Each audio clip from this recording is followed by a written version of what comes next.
প্রতিযোগিতা থাকা ভালো, প্রতিযোগিতা সেটা অন্যায়ের কিছু না। দল যখন মনোনয়ন ফাইনাল করে ফেলবে, একজনকে সিলেক্ট করে ফেলবে যে অমুককে মনোনয়ন দেওয়া হলো, আমার বিশ্বাস তখন সবাই ঐক্যবদ্ধভাবে ধানের শীষকে বিজয়ী করার জন্য তারেক রহমানের নির্দেশে কাজ করবে, এর কোনো বিকল্প নেই।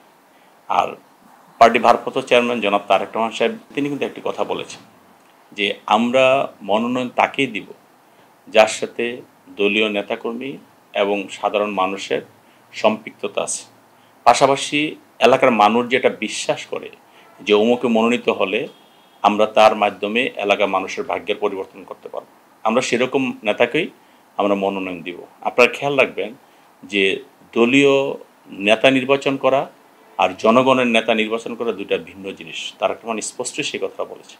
কাজে আমি বিশ্বাস করি যে দীর্ঘদিন আমার কর্মকাণ্ডকে মূল্যায়ন করে এবং এলাকার মানুষকে মূল্যায়ন করে, এলাকার নেতাকর্মীদেরকে মূল্যায়ন করে, যার সাথে সম্পর্ক ভালো তাকেই মনোনয়ন দেবে। এবং আমি আস্থা রাখি জনগণের প্রতি যে জনগণের সাথে আমার সম্পর্ক অনেক ভালো এবং দীর্ঘদিন জনগণের সাথে থেকে আমি কাজ করতেছি, নিজের দলীয় কাজ করতেছি, এলাকার উন্নয়নমূলক কাজ করতেছি, সামাজিক কাজ করতেছি, প্রতিটা মুহূর্তে আমি জনগণের সাথে আছি।